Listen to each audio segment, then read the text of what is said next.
Welcome to Shadow Sightings, the place to hear stories from those brave enough to share them. From Bigfoot and friends from above to time slips and the invisible men, I cover all the things that hide in the shadows. I wasn't sure about Bigfoot until now. I've been a little apprehensive about sharing this because even today, I'm still trying to make sense of what happened.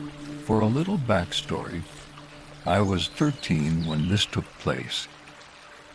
I'd spent more time in the woods than most adults I knew. Hunting, hiking, carrying a rifle since I could lift one. I didn't spook easily.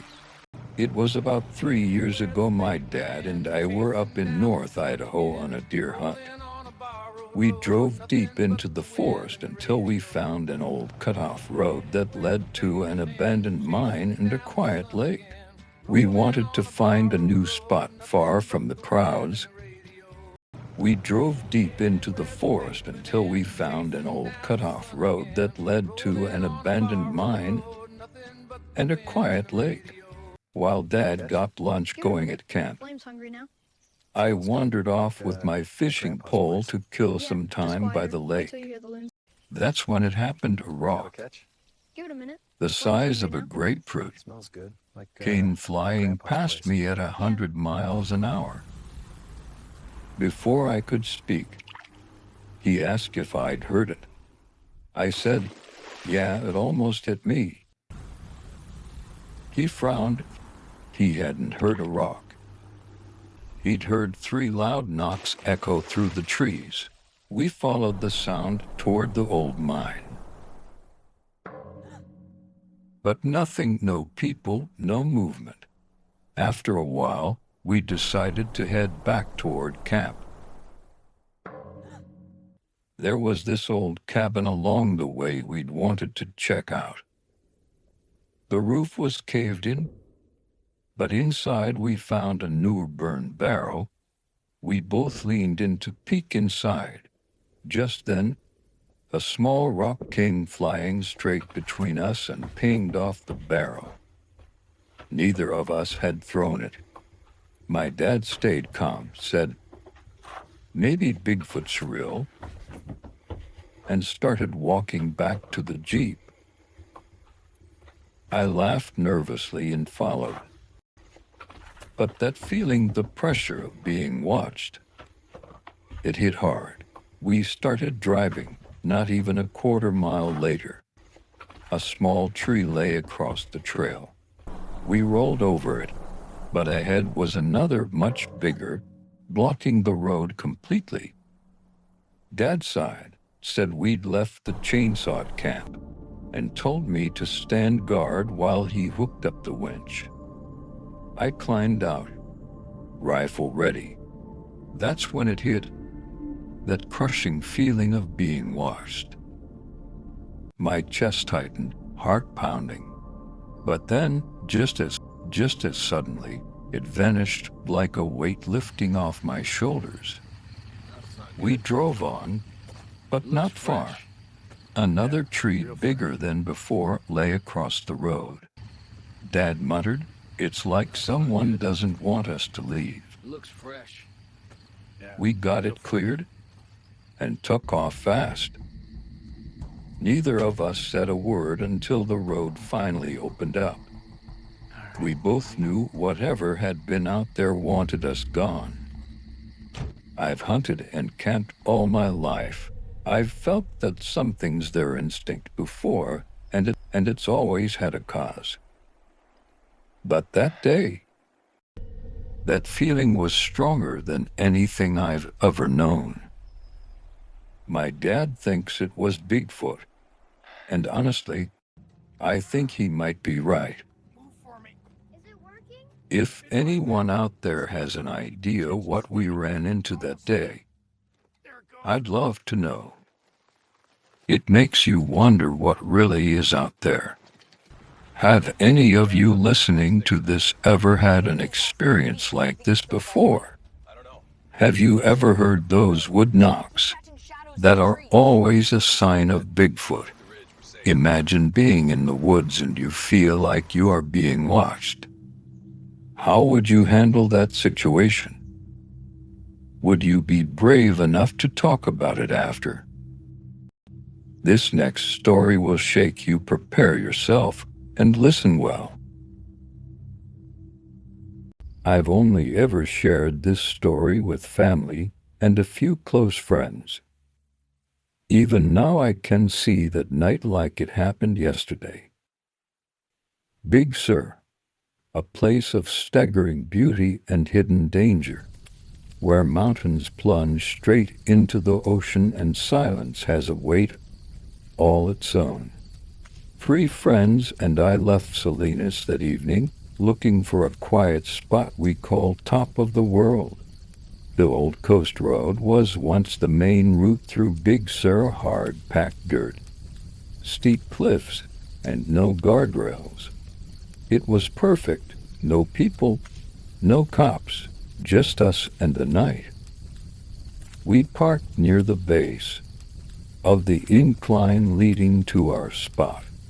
Steve killed the engine, grabbed a few beers, and we climbed halfway up the hill. From there you could see the Pacific stretching forever. Behind us dense forest, ahead of us open air and nothing but stars. We talked a little, then fell quiet. The sky was clear, so many stars it almost hurt to look. And then something shifted. A strange stillness settled over everything, like the air stopped moving. Without a word, each of us turned around. There, at the top of the hill, no more than 15 yards away, stood a figure. It wasn't human, that I know for sure. Tall, maybe 7 feet, broad, completely covered in long dark hair that moved slightly in the breeze. I couldn't see its face, only darkness where the eyes should have been. It made no sound, it just watched us. Every instinct screamed run. In one heartbeat we were on our feet, sliding, falling, scrambling for the car. I tripped halfway down, hit the ground hard, kept going. The others reached the Vega first. I didn't even try the door. I dove straight into the open hatchback. Steve gunned the engine. We tore down the road, heartbeats louder than the motor. Then the tires lost grip. The car slid sideways, off the road and over the edge. Branches cracked, metal groaned. Then we stopped. By some miracle the underbrush caught us before the drop. We climbed out covered in dirt and leaves, half laughing, half shaking. Above us the road was empty, silent. We didn't look back to see if it followed. Back on the road we had 2 choices. 3 miles back the way we came past where we'd seen it, or 15 miles the other way. We didn't even have to vote. We chose distance over courage. Hours later we reached the highway. Cold, scratched, but alive. We never went back to Top of the World. But sometimes, when the night gets still, I can feel that same weight in the air. On I like that one. However, it does make me wonder how many times I've been watched while camping. Have you ever felt some eyes on you when you are in the wild? What would you vote for? Going the long way around or cutting back towards whatever it was they saw? For me, I am definitely walking the long way around. No chance that I will get any closer to whatever it was. Another story up now, lay back and enjoy. I've kept this story to myself for years, not because I'm ashamed of it, but because even now, I'm still not sure what we experienced. When it happened, I was working in law enforcement, a correctional officer in Southwest Virginia. I was the guy who loved the strange stories. The one people teased about Bigfoot and UFOs.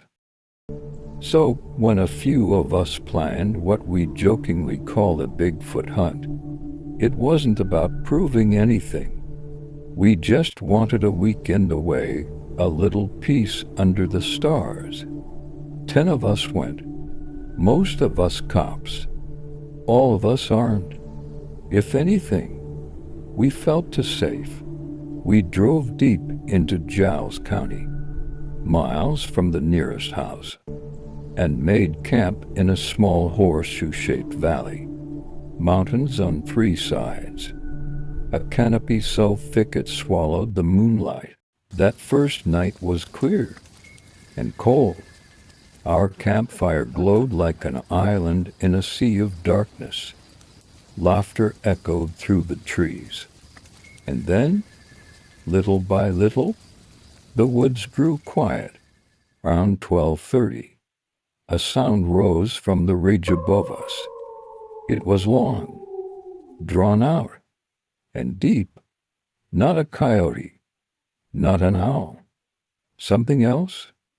Every head lifted, every voice stopped.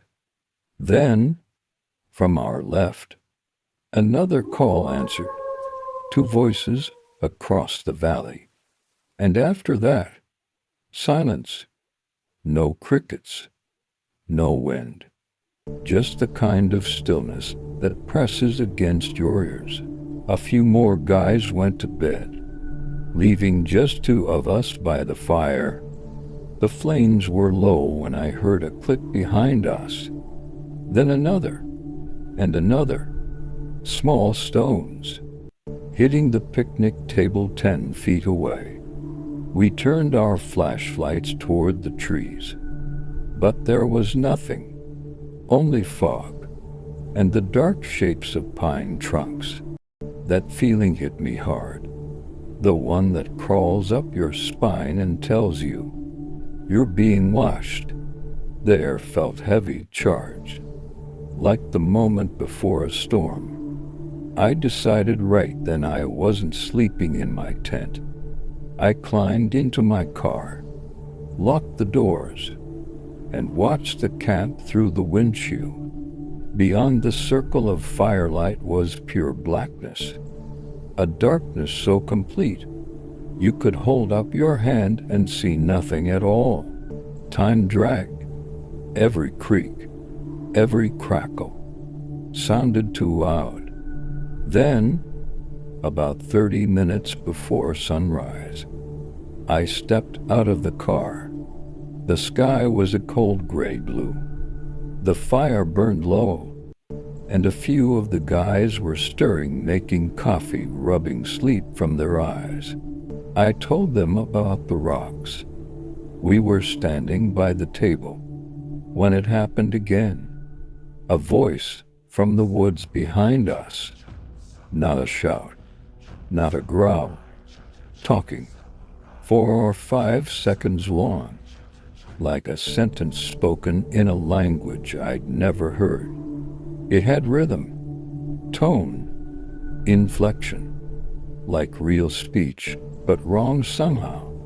The voice was male, mid-pitched, deliberate, almost like Russian, mixed with something Asian, a strange blend that made no sense.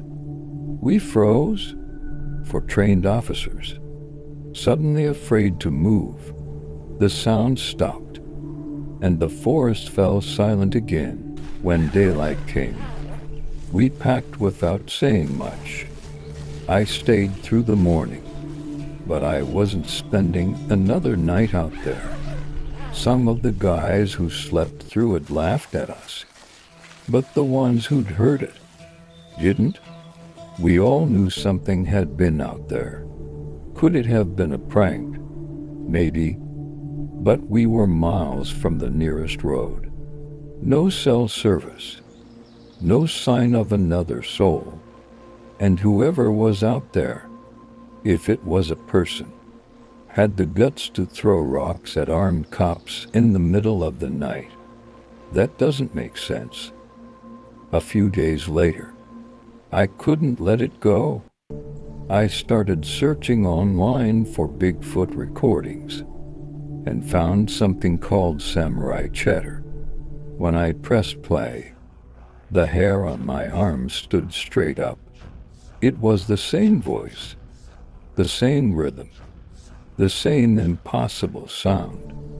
That recording sent chills straight through me, because I'd already heard it with my own ears. That voice is burned into my mind. Human, yet not. Even now, when I think back to that valley, the fire, the fog, the silence, I can still feel it.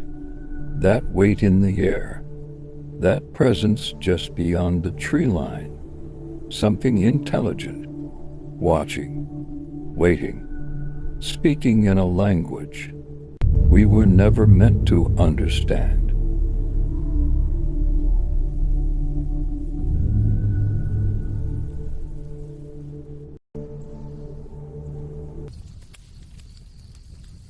While I don't know if these make me want to go camping more or less now, I want to have my own experience, but at the same time, do I really want to? I think I will stay close to the fire. The dark is a little scary right now. If you are enjoying these stories so far and want more, it would mean a lot to me if you would subscribe and share this with a friend. Scary stories are better with a group anyways. Next story coming up now.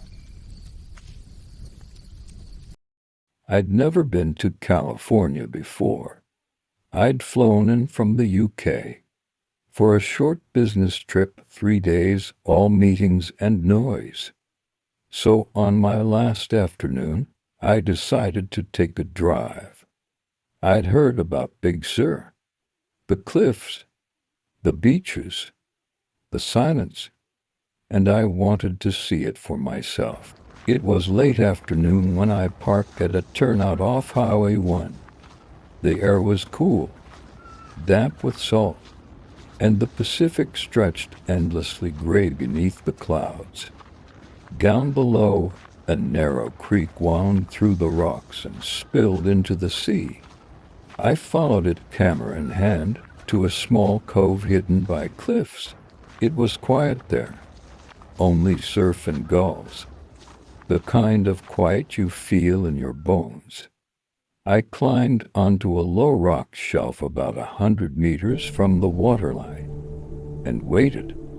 That's when I saw movement, not otters, not seals. Something else? A group was coming down the creek bed. At first, I thought they were hikers, but they moved differently, heavier, smoother. 6 of them, one large male.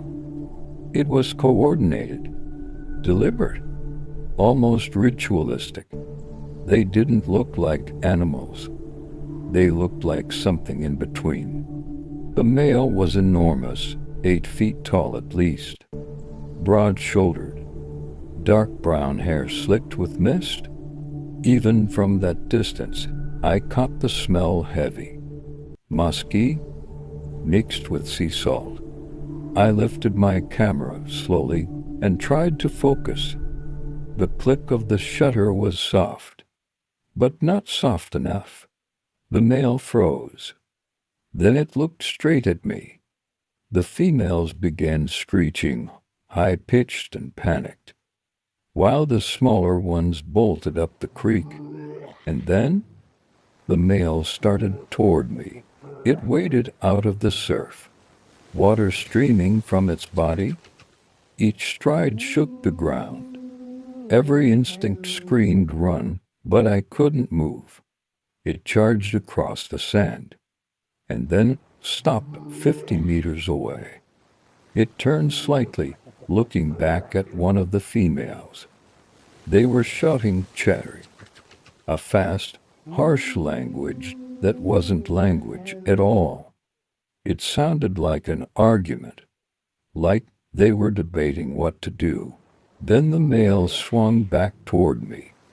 It let out a scream so powerful it hit me in the chest. My insides vibrated, and it slammed its fists into the beach with a force that shook the sand. That's the last thing I remember.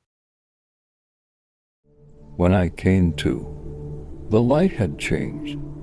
The tide had risen. My jacket was pulled over my head, and I was lying near my car, bruised, disoriented, freezing. The camera film was gone. I must have been unconscious for nearly an hour. I drove straight back to the hotel, still shaking. Told the clerk I'd been attacked. They called the police. When the officers arrived, I gave them everything I could remember. They listened quietly at first. Then one of them said flatly, "You saw bears." I told him, "No, I didn't see bears." He leaned in close, eyes hard, and repeated, "You saw bears. Nothing else." When I pushed back, he asked, "Do you have officers like me where you come from?" I said, "Yes, but ours don't tell us what to put in statements." He stared and said quietly, "You saw bears. And if you tell anyone different, you'll be on a plane home before sunrise." That was nearly 30 years ago.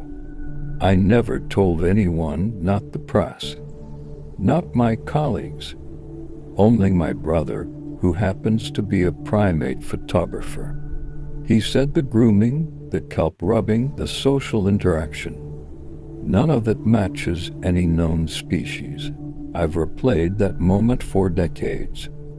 The scream, the snow, the feeling of being lifted and moved like I weighed nothing. Whatever those things were, they weren't bears. And someone out there knows exactly what they were.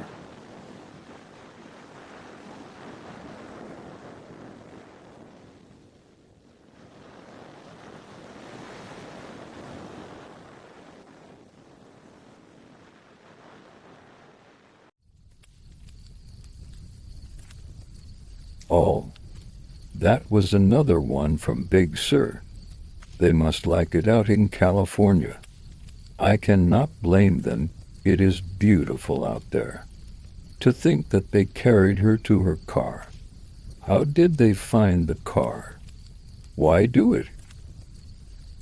If I had to guess, it is that she wandered too close to a place they often visit.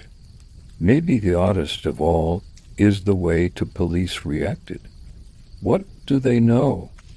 Was it that they thought she was a crazy lady just telling tall tales?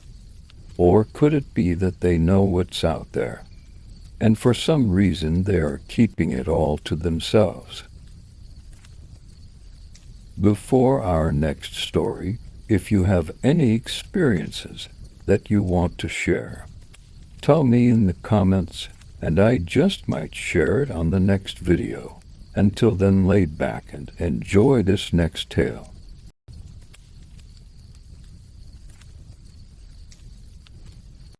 I never really thought I'd share this story, but the question always comes up in class, do you believe in Bigfoot? Everyone seems to have a story. This is mine. For several years I lived along Haxton Way, on the Lummi Reservation outside Bellingham, Washington. My little rented house sat just off the road, the kind of place where fog curls under the eaves, and the windows rattle when trucks roll past. Behind it, 100 yards of tangled forest, alder, cedar, moss thick as carpet, and beyond that, Lummi Bay. At night, the air smelled of salt and wet earth, and you could hear the tide breathing through the trees. The first night, September 23, 2009, It was about 3:30 in the morning. I was flying out at dawn to Tucson, Colorado the next day. Already half awake when I stepped outside with my travel bag. The world was still and black, cold enough that my breath turned silver in the porch light. Then it came a sound that shattered the dark like glass. A long, piercing cry, deep, resonant, so loud it seemed to vibrate through the boards under my feet. It came from the woods behind the house, maybe 50 yards away. 5 full seconds of rising tone. Then a pause. Then again. Identical. Deliberate. Every dog on the reservation erupted. Barking. Howling. Answering. What had been silence became chaos. I killed the porch light and stood in the dark. 15 minutes passed. The barking faded, and whatever had called out was gone. I know what I heard that night. It was a primate, it had to be. The closest thing I can compare it to are the jungle howls of South American monkeys. And in that stillness after fear drained away, I remembered thinking something vast had moved through the night and simply vanished. 4 days later, it came back. It was Saturday, near noon. I'd been pheasant hunting at Lake Taro, came home with 2 roosters, and went to the small clearing beside the road, where I cleaned my birds. The air was bright and still. No wind. Only the buzz of insects. I had just finished the first bird when the woods erupted. A tree not small, 10 inches thick at least, began thrashing side to side like a sapling. Branches snapped, leaves rained down, and I could hear the crack of wood breaking. Sharp, rhythmic, angry. Robin, my Labrador, leapt up from the ground, where he'd been chewing a wing. He didn't bark, didn't growl, just stared into the brush, tail tucked, body stiff. Then, without a sound, he began backing toward the house. I stood frozen, knife in hand. The air smelled like crushed pine and wet soil. Nothing moved until it did. The tree shook again harder, thudding impacts, limbs splintering. Whatever was in there wasn't retreating. It was warning me. The noise stopped, then shifted, branches snapping like bones. A few seconds later, more pounding, more crashing. I gathered the birds, still half cleaned, and started backing away. Robin was already on the porch, eyes wide. By the time I reached the door, the woods had gone still again. No growl, no breath, no footstep, just that violent, physical message through the trees. It wasn't fleeing. It was asserting itself, saying, "This is my place." And I believed it. After those encounters, I couldn't dismiss it as coincidence. Bears are rare here, rarer than Bigfoot stories, honestly. And everyone on the Lummi Reservation seems to know someone who's seen one. I started asking around. Elders told me stories that went back generations. Stories of tall, hairy beings that crossed between worlds. They never spoke of it as an animal, more like a spirit, a guardian, or a trickster, but always respected. I came to believe what they believe, that Bigfoot isn't something we'll ever trap or classify. It exists in that thin space between worlds, a being that can shift, appear, disappear, as it chooses. Maybe that's why proof always slips away. Some mysteries aren't meant to be solved. Some doors aren't meant to open. And every now and then, when the wind moves through those trees at night, I still hear that echo, that single, drawn-out cry, reminding me that something vast still walks the woods behind Haxton Way.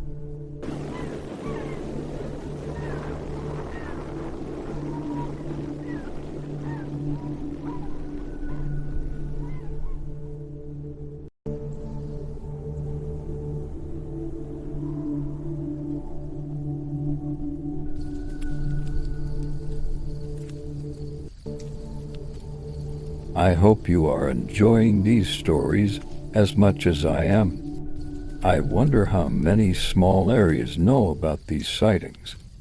How many keep these stories to themselves? What do you think? Is Bigfoot an animal, or is it something more mystical?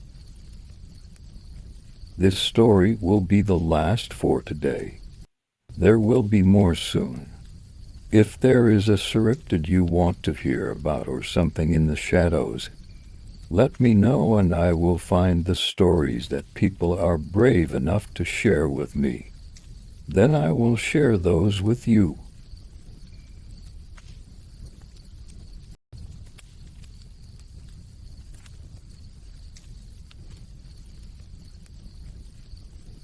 I've never told this to anyone outside my family.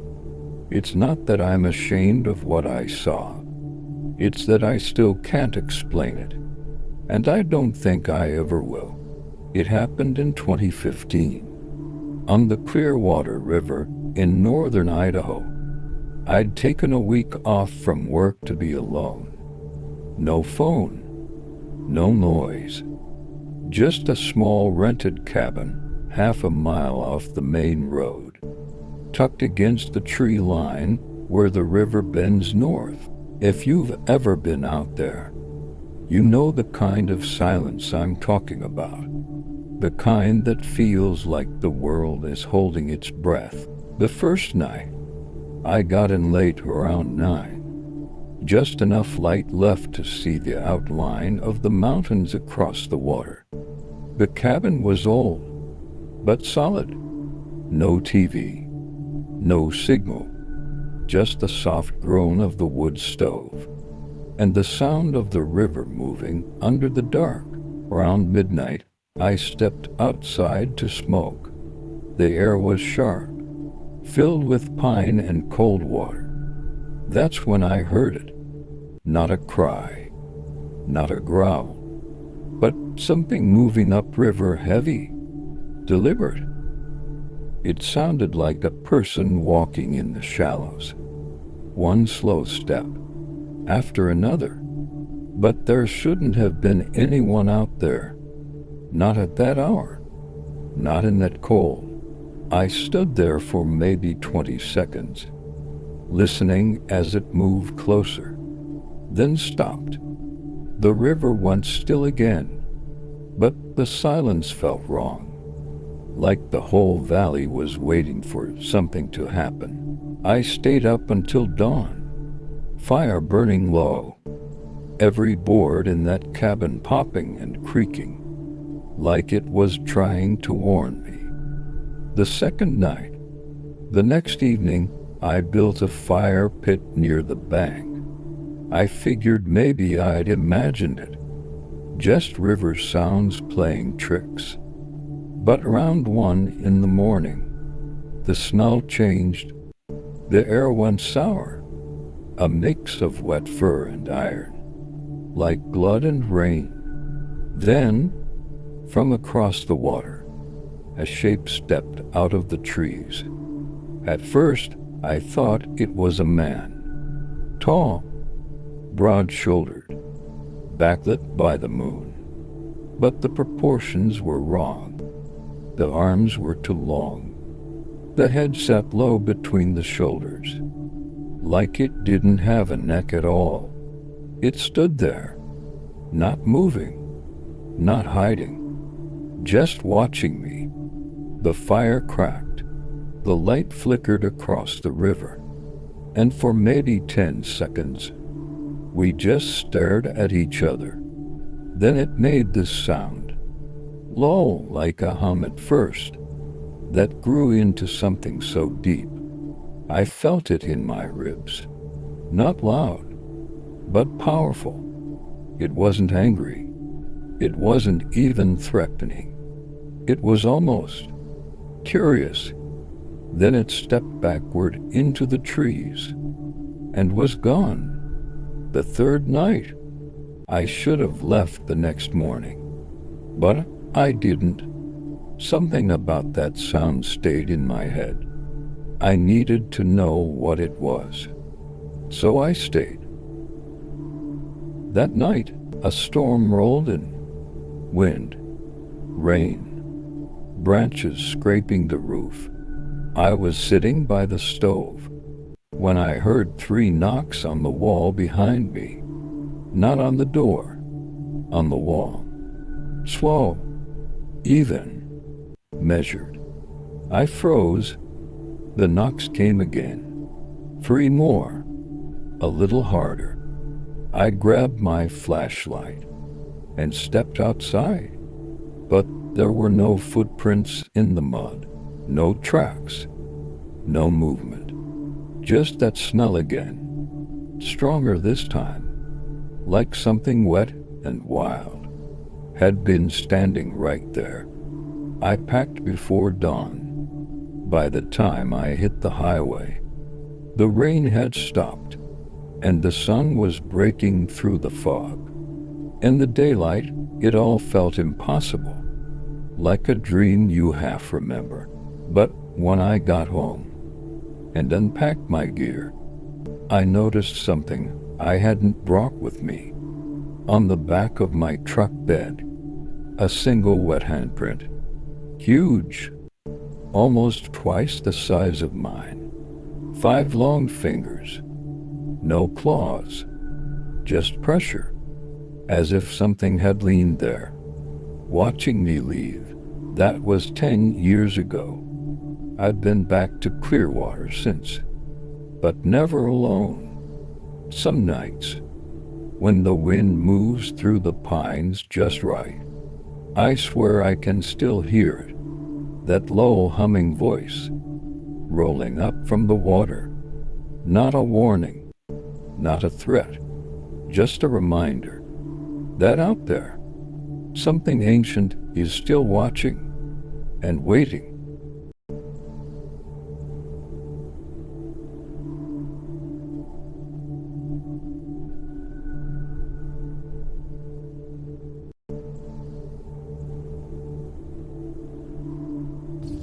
It is shocking the confidence these creators have. They will just stand there and stare at you.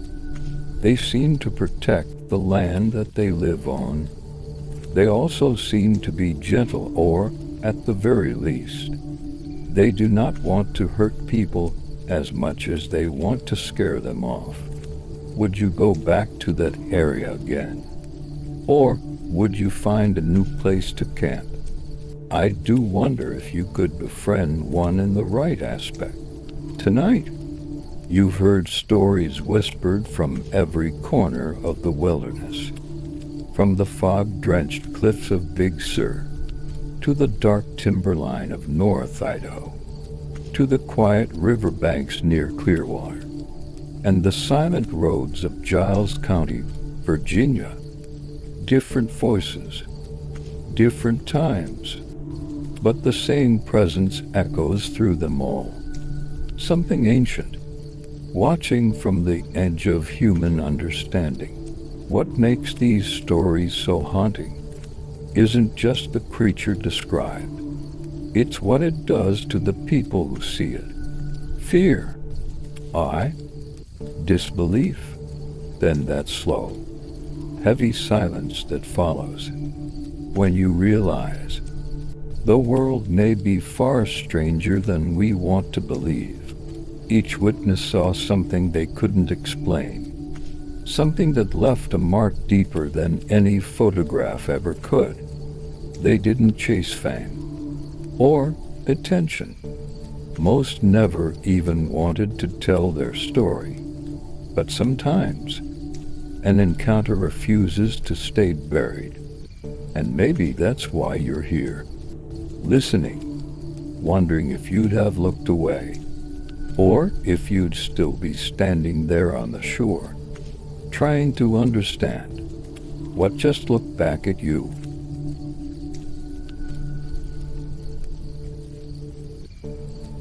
If these stories prove anything, it's that the unknown isn't always far away.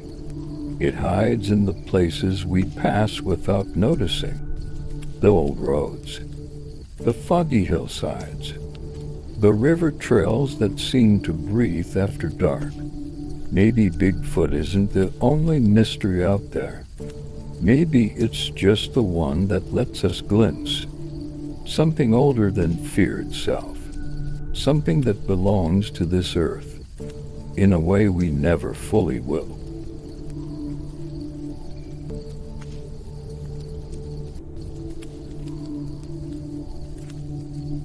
As this channel grows, I'll keep searching for encounters that deserve to be remembered. Stories told by real people who never asked to meet the unexplained, because truth doesn't always need proof. Sometimes it just needs to be heard. If you've had your own encounter, if something out there changed how you see the world, you can share it with me anonymously if you wish. Every story matters. If you felt something tonight, if these voices and shadows stayed with you, subscribe, share this video, and help this channel grow into a place where mystery still has a voice. This was Shadow Sightings, where the unknown finds its witness. Thank you for listening, and until next time, keep your lights low, your mind open, and your eyes on the tree line.